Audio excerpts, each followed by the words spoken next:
The ideal gas law. This is one of the most memorable relationships taught in chemistry and one of the most useful gas law formulas. So we learned Boyle's law, Charles' law, Guy-Lussac, combined gas law. Actually, my second year AP chemistry students, we don't cite those laws.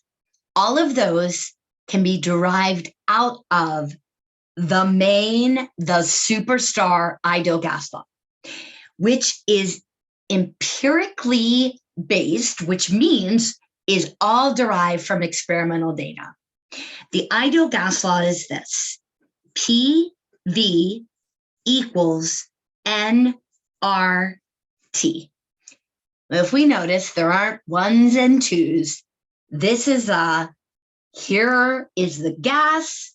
If we know the pressure, the volume, the temperature, we can get the amount in moles.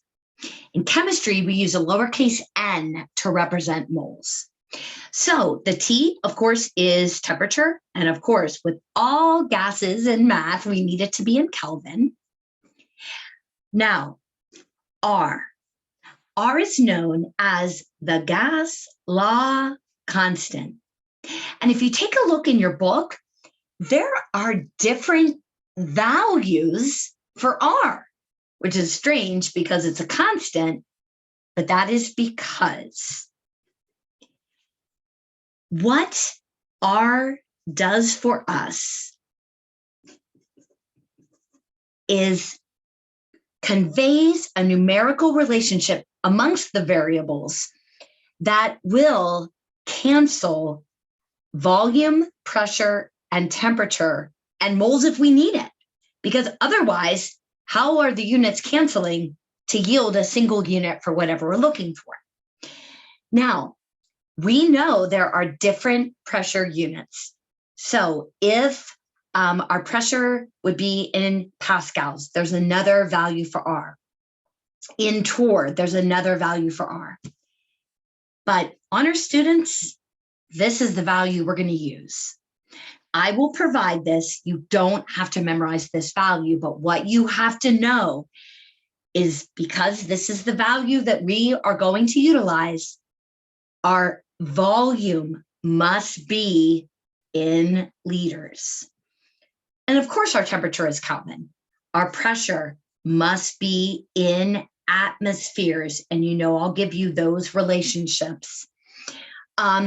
Because it's volume times pressure, that's why we put that dot there.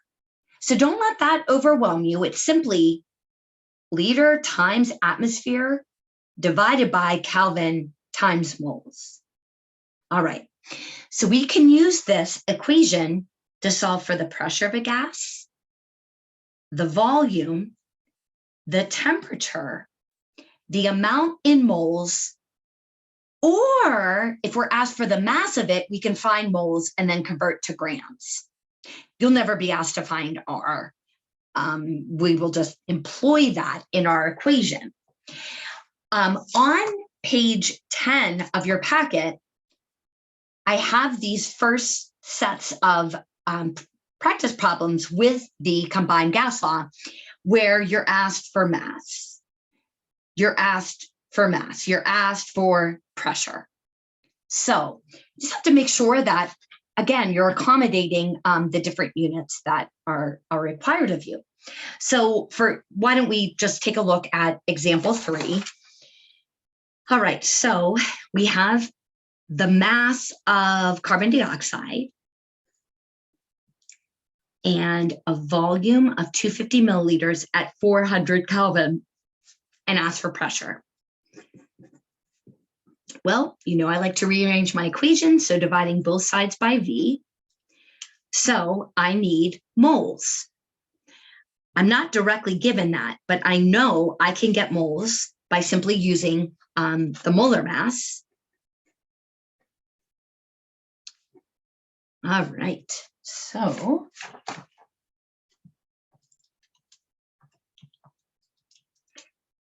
and 0.0068 moles of CO2. So I will plug that in. And my R is 0.08206 liter atmosphere per Kelvin mole times my temperature. And wasn't that so kind of them to already give it in Kelvin? I am going to move this down a little just so it's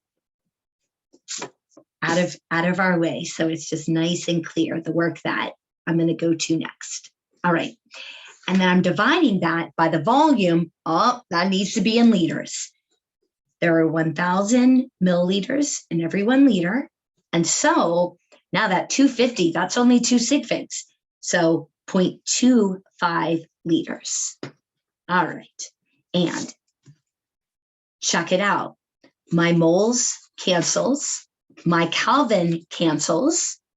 This is the numerator and the denominator. So liters cancel, and I'll have ATM. And we will get 0.90, which is the answer that I've shared there.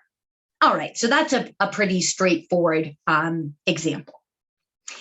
Well, some of the value definitely in the ideal gas law is in the expressions that we can derive out of it.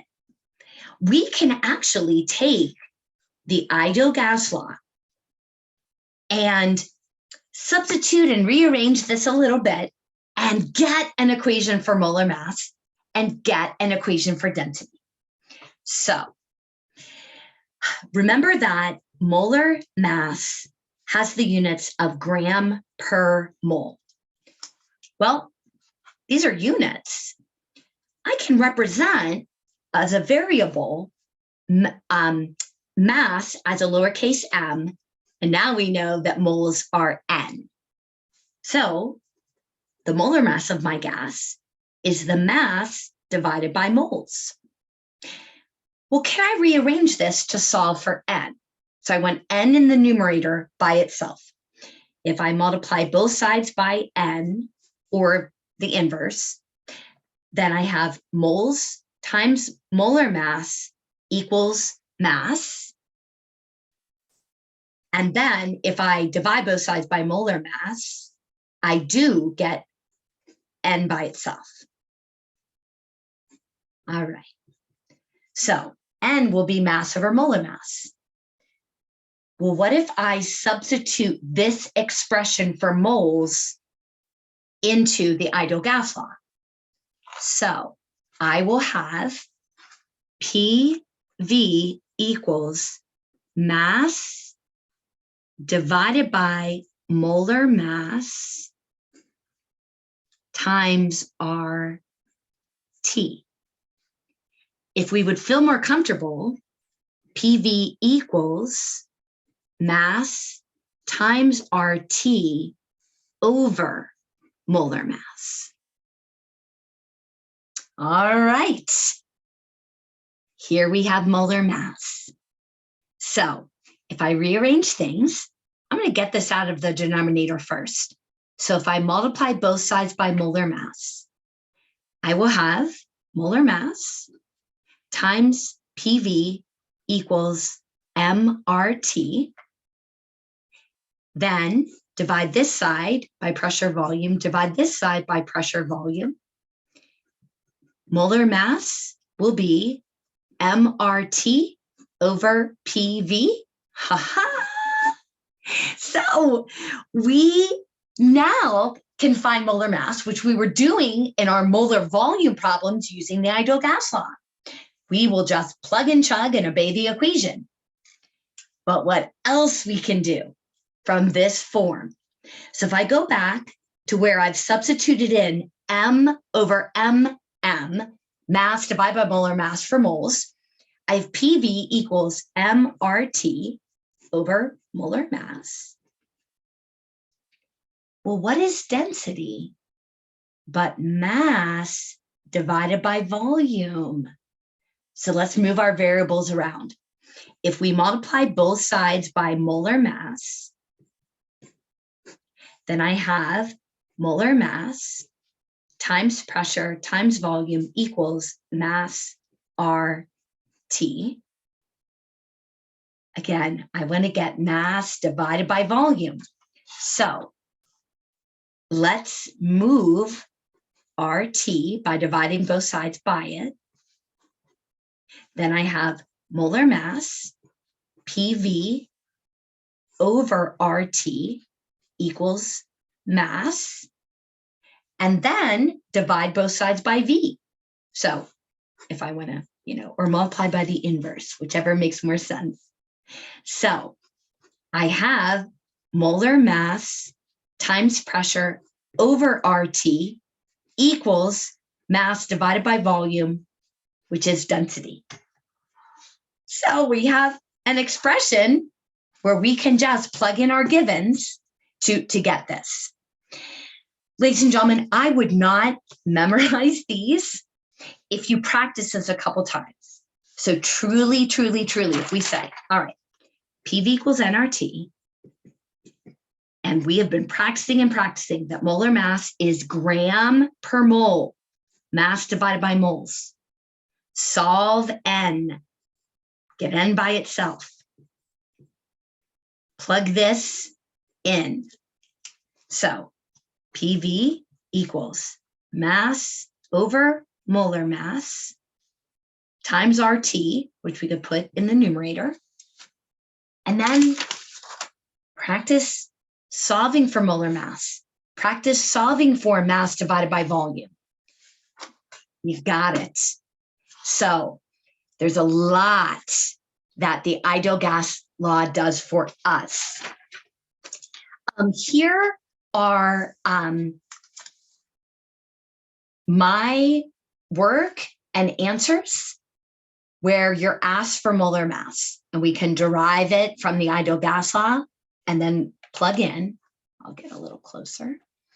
I did number 3, where you're asked for molar mass, but they give you density as a given. Sneaky, sneaky, sneaky. So we could plug that in as mass divided by volume, or you could say, okay, I have 2 grams in every 1 liter at this pressure and temperature. So you could plug in just 2 grams for your mass and 1 liter for your volume. Problem 4 asks for density. And so I, within the problem, converted to atmospheres from torr. Here is number 4. We're going to be doing these, some of these in class. Here is just straightforward, using the ideal gas law to get volume. Sorry. We did have to get moles from the given grams of our gas. So the ideal gas does a lot for us, and we will be practicing and getting much, much stronger at this amazing, amazing equation.